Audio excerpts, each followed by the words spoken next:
We're in the Gilcrease Museum in Tulsa, Oklahoma, looking at a large, expansive landscape of the American West, specifically of Denton, Texas. This is Crucified Land by Alexandre Hogue in 1939. You can see a wheat field that has been plowed in vertical rows across the canvas, but water erosion has carved these gashes through the land. It's almost as though the land has been cut open and revealed this red earth underneath the crops. You get this great contrast between the green of the wheat crop and the red of the eroded soil.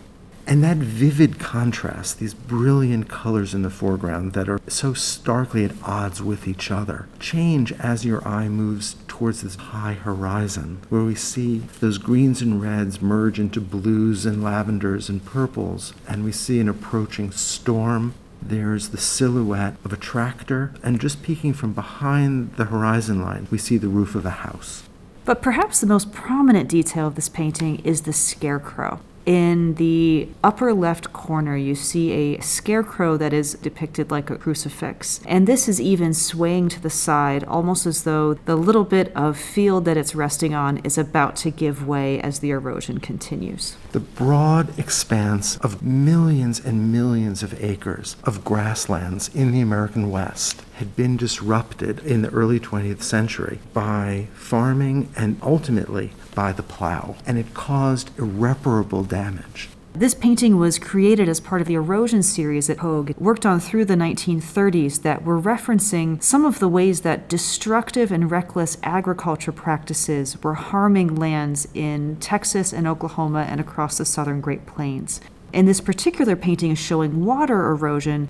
Hogue is very clearly placing the blame on that skeletal tractor in the background. It's the use of industrial equipment, it's the disregard for the contours of the land and for the needs of the land that is causing this destruction. You have the sense that before the tractor, this land had been an uninterrupted expanse of green. And it's almost as if the earth below has been bloodied, has been opened. It is a wound, a kind of gash in the surface of the earth. And to really make the point that he sees this as a sin against nature, Hogue has added numerous biblical references throughout this painting. Most obvious is the scarecrow crucifix shape, which is comparing the crucifixion of Jesus Christ to this human-caused devastation to the land. Art historian Mark White has noted that the water flowing away from this eroded field is almost snake-like, as a possible reference to the biblical serpent. This was painted in 1939 at the end of a tragic period in the Midwest, which we know as the Dust Bowl, when the very fragile topsoil of the prairie had been disrupted and after just a few seasons had become dust that was sometimes blown up by the prairie winds into enormous walls that covered towns, that buried houses, and that displaced so many farm workers.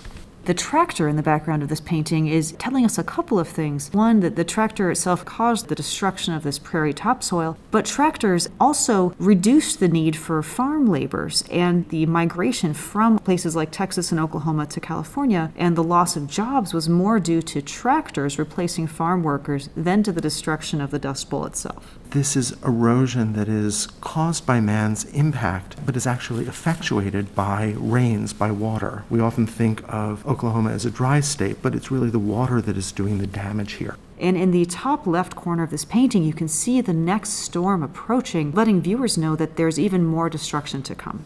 How do you take a contemporary ecological disaster and make it into a work of art? What are the historical sources that you draw on?